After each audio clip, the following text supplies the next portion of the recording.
नमस्कार. मी ॲडव्होकेट शेखर रासवळकर आपले माझ्या विधी कक्षामध्ये स्वागत आहे. मित्रांनो, महिलांचा घरगुती हिंसापासून संरक्षण कायदा 2005चा जो आहे त्या संदर्भात होणाऱ्या केसेस या दिवसेंदिवस वाढत चाललेल्या आहेत. तसंच हिंदू विवाह कायद्यामध्ये विवाह विच्छेदन करून मिळण्यासाठी ज्या केसेस दाखल होतात त्याचंही प्रमाण वाढत चाललेलं आहे.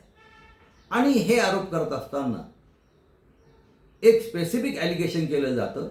समजा नवरा असेल तर तो असं ॲलिगेशन करतो की साहेब, माझ्या पत्नीचे परस्त्रीबरोबरती अनैतिक संबंध आहे. आणि जर बायको असेल तर ती असं म्हणते की साहेब, माझ्या पतीचे परस्त्रीबरोबरती अनैतिक संबंध आहे. परंतु हे जरी आरोप केले असले, परंतु हे आरोप कोर्टासमोर सिद्ध करणं तसं अवघड असतं.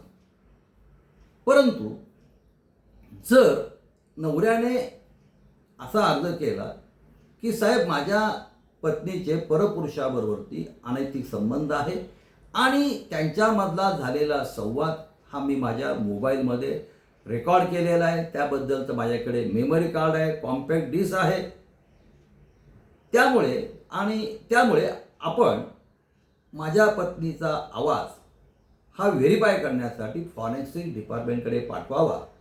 तर तो अर्ज केला असता कायदेशीर मुद्दा असा उपस्थित होतो की whether magistrate has power to direct a party to provide a voice sample for forensic verification in cases involving electronic evidence. आणि मग त्याला आपली भारतीय राज्यघटना आर्टिकल 20-30चा बाद येतो का?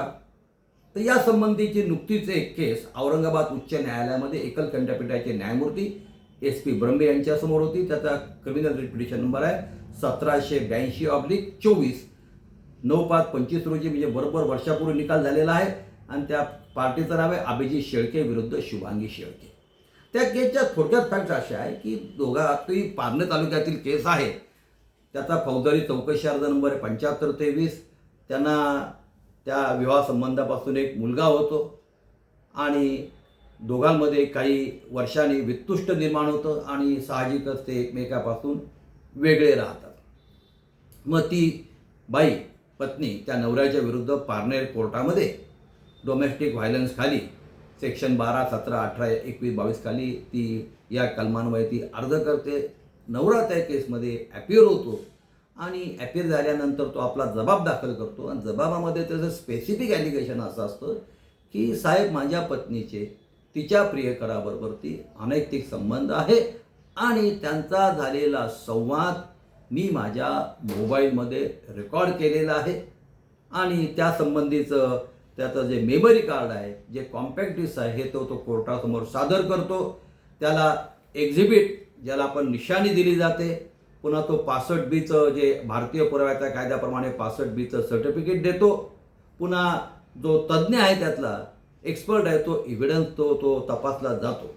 आणि ज्यावेळेस केस पुराव्यासाठी नेमली जाते त्यावेळेस त्यावेळेस असा अर्ज देतो निशाणी 117 अन्वये की साहेब, की सत्य परिस्थिती रेकॉर्डवर येण्यासाठी माझ्या मिसेसचा आवाज हा फॉरेन्सिक डिपार्टमेंटकडे पाठवण्यात यावा. त्यावेळेस साहजिकच कोर्ट अदर साईड टू से असा हुकूम करतं.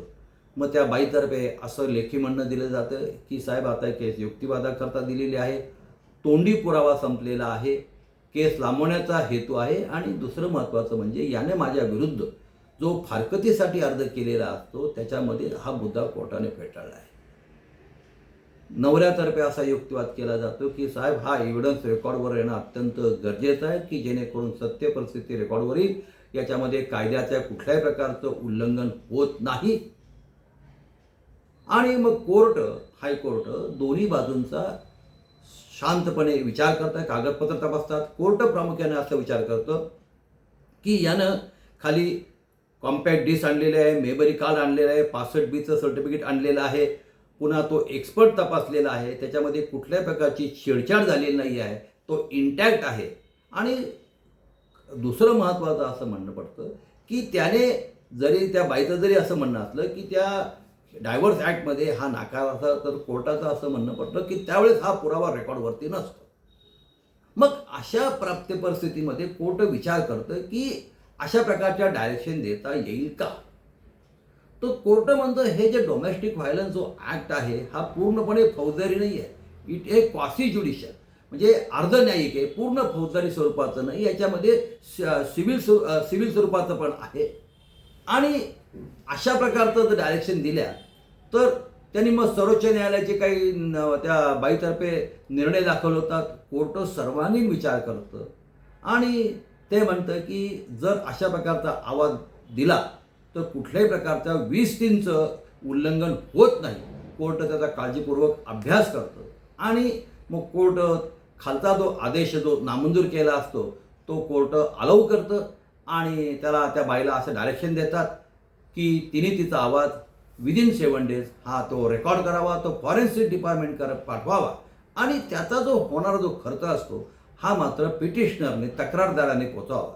यातलं तात्पर्य सांगण्याचं एवढं एकच आहे की जर तुमच्याकडे अशा प्रकारचा जर भक्कम पुरावा असेल, म्हणजे मेमरी कार्ड किंवा तुम्ही कॉम्पॅक्ट डिस्क किंवा सर्टिफिकेट असं जर भक्कम पुरावा तुम्ही आणला आणि इफ यू आर शुअर तर तुम्ही अशा प्रकारचा अर्ज न्यायदंडाधिकाऱ्यापुढे करू शकतात. मित्रांनो, सांगण्यासारखं खूप आहे, तुर्तास इथेच सांगतो. तुम्हाला माझा व्हिडिओ आवडला, लाईक करा, शेअर करा, सबस्क्राईब करा. धन्यवाद.